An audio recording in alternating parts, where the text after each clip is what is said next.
how Monero actually stays invisible when others fall. If you think buying ZCash or Dash keeps you anonymous, you might as well be posting your bank statements on Twitter. The truth is, the privacy industry is full of backdoors, broken code, and worst of all, honeypots designed to make you feel safe while the government watches every single move you make. There is currently only one asset that actually scares the IRS. Only one code that forced the FBI to put a $1.25 million bounty on its head just to crack it. And it's the exact same coin that major exchanges are frantically delisting to save their own skin. Today, we are exposing the privacy theater that has tricked millions of investors. We're going to show you why optimal privacy is a fatal error, why ZCash literally used radioactive waste to build their system, and why Monero is the only fortress left standing in the digital war for your identity. Most people have this dangerous delusion that crypto equals anonymous. It doesn't. Bitcoin is literally the most transparent financial system ever invented. Every transaction is a permanent public record. It's not a secret, it's a broadcast. So, the market invented privacy coins. Assets like ZCash, Dash, and Verge pitch themselves as the digital equivalent of cash. Untraceable, unstoppable, ghost money. But there is a massive difference between corporate privacy and cypherpunk privacy. Corporate privacy is what ZCash offers. It's designed to look like privacy while still letting the regulators peek behind the curtain if they ask nicely. Cypherpunk privacy is Monero. It's designed to be a black hole. Let's look at ZCash. It uses a technology called ZK snarks. On paper, the math is brilliant, but in reality it has a fatal flaw. Privacy is optional. You have to choose to shield your transaction. And guess what? Almost nobody does. Less than 1% of ZCash transactions are fully shielded. That means if you decide to use the privacy feature, you aren't hiding in a crowd, you are standing in an empty field waving a red flag that says, "I have something to hide." In the world of surveillance, standing out is death. You don't want to be the guy with the encrypted phone in a room full of iPhones. You want to be one of a million identical signals. ZCash fails because it doesn't offer herd immunity. Monero does. But before we get to the solution, we have to talk about the most absurd security failure in crypto history. And it involves a plane, some radioactive waste, and a piece of graphite from Chernobyl. To create ZCash, the developers needed to generate a specific set of cryptographic keys to launch the network. This process is called a trusted setup. The problem is that if anyone kept a copy of these keys, they would have a God mode cheat code for the entire currency. They couldn't see your private data, but they could print infinite ZCash out of thin air without anyone ever knowing. So the developers had to prove to the world that they destroyed these keys. Most people would just delete the file or smash the hard drive. ZCash decided to turn it into a Hollywood movie. In 2018, for their Powers of Tau ceremony, two developers rented a small plane and flew it 3,000 feet over Wisconsin. They brought a Geiger counter and a piece of radioactive graphite they claimed was sourced from the Chernobyl nuclear disaster. They used the random radioactive decay from the Chernobyl waste to generate the random numbers for the cryptography. They called the byproduct toxic waste. It sounds cool, like a sci-fi novel, but take a step back and realize what this actually means. The entire security of the ZCash monetary supply relies on you trusting that two guys in a plane actually deleted the file. You have to trust the ceremony. You have to trust the hardware. You have to trust that the NSA didn't bug the plane. It is the exact opposite of what crypto is supposed to be. Crypto is don't trust, verify.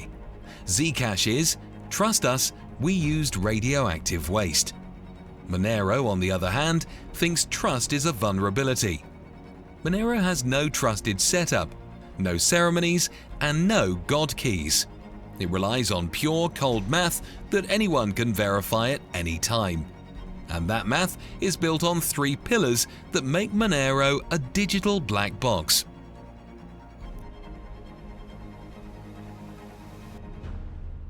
While ZCash plays theater, Monero plays hide and seek, and it's really good at it.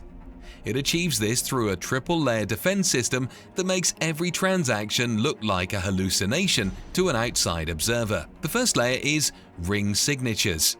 Imagine you want to sign a check, but you don't want the bank to know it was you. So you grab 10 other people's signatures from the past and mix them with yours. To the bank, it looks like someone in that group signed it, but they have absolutely no idea which one is the real spender. It's the I am Spartacus defense applied to money. The second layer is stealth addresses. This protects the receiver. When you send Monero, the network generates a one-time unique destination address that exists for that transaction only. It's like burning the shipping label the second the package arrives. If you post your public Monero address on a billboard in Times Square, no one can see how much money you have or who is sending it to you. The third layer is RingCT, or Ring Confidential Transactions. This hides the amount. On Bitcoin, everyone sees you sent 5 BTC. On Monero, the network verifies the math works, that you didn't spend money you don't have, but the actual number is encrypted. Put these 3 together and you get the holy grail of money: fungibility. Fungibility is a boring word for a critical concept. It means one coin is identical to another. If you hold Bitcoin, your coin has a history. If that Bitcoin was used in a drug deal 5 years ago, an exchange like Coinbase can see that taint and freeze your account today. You can be punished for the crimes of the previous owner. Monero has no history. Because every coin is mixed in every transaction, there is no taint. A Monero used by a cartel is mathematically indistinguishable from a Monero used to buy a coffee. This is what terrifies the state. They can't blacklist money they can't track. And that is why the IRS declared war. The United States government isn't stupid. They know they can't ban code, so they decided to buy a solution. In 2020, the IRS posted a public bounty of $625,000 for anyone who could crack Monero. They eventually paid out a total of $1.25 million to blockchain analytics firms like Chainalysis and Integra FEC. And what did the most powerful government on earth get for their money? A guessing game. To this day, there is zero evidence of a deterministic crack of Monero's base layer. Chain analysis tools rely on probabilistic heuristics. That's fancy lawyer speak for, we're pretty sure it's you, but we can't prove the math. Now, you might have heard about the Caesars Entertainment ransomware bust. Headlines screamed that the FBI seized the hacker's Monero, implying the coin was broken. That is a lie. The hackers didn't get caught because Monero failed. They got caught because they were idiots. They moved their stolen funds to a centralized exchange called Gate.io. The FBI didn't hack the blockchain, they just sent a subpoena to the exchange and asked for the password. It was a choke point attack, not a cryptographic break. If you walk into a bank robbery wearing an invisibility cloak but then hand the teller your driver's license, you're going to jail. That's not a failure of the cloak, that's user error. But while the tech holds strong, the state has moved to Plan B. If we can't break the code, we'll burn the bridges. This is where the honeypot theory stops being a theory and starts being a fact. Starting in late 2024, a coordinated purge began. Under pressure from European regulators and the MiCA laws, major exchanges like Kraken and Binance initiated a mass delisting of privacy coins. By January 2025, if you lived in Europe, your Monero was forcefully liquidated into Bitcoin. The doors were welded shut, but here is the smoking gun that proves everything I've been saying. While Kraken was banning Monero, Grayscale was filing for a ZCash ETF on the New York Stock Exchange. The regulators explicitly banned the coin that hides your money, while simultaneously rolling out the red carpet for the coin that claims to hide your money. Why? Because ZCash is compliant. It plays ball. It has viewing keys that allow auditors to see into the shielded pool. Monero has no such backdoor. The market has now split into two distinct realities. ZCash is heading to Wall Street to sit alongside BlackRock and the surveillance state. Monero has migrated entirely to the dark web, becoming the sole currency of markets like Archetype. The government has drawn a line in the sand. On one side you have allowed privacy, which is just transparency with a marketing budget. On the other hand, you have forbidden privacy, and it actually shows. If the government bans it, it's probably the only thing that actually works.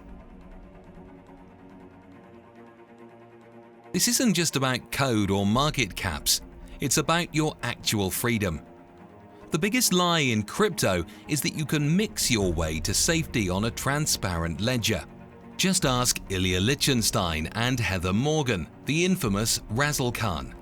They stole billions in Bitcoin and spent years trying to wash it through peel chains and sophisticated hopping.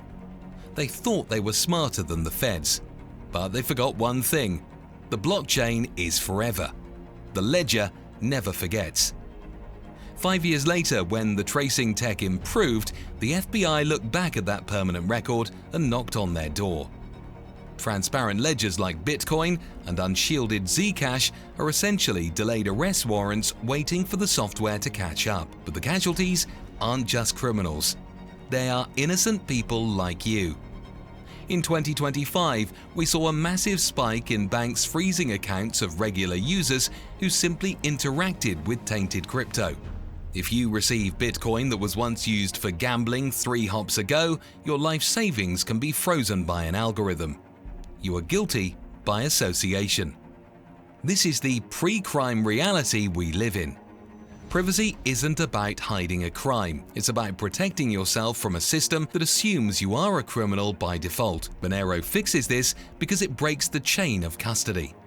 It ensures that your money is just money with no history and no baggage. So, here is the brutal reality. The era of privacy as a marketing feature is over. The state has successfully bifurcated the market. On one side, you have the honeypots, ZCash, Dash, and WorldCoin. These projects have bent the knee. They are allowed to exist because they are ultimately transparent. They are surveillance tokens with a privacy sticker on the box. If you use them, you are trusting a corporation, a ceremony, and a regulator. On the other side, you have Monero. It is hated by exchanges, hunted by the IRS, and banned by the EU, and that is exactly why it is valuable. It is the only digital cash that functions without permission. The government has made its choice. They want a world where they can see everything. Now you have to make your choice. You can buy the coin that Wall Street approves of, or you can buy the coin that Wall Street fears. Choose wisely.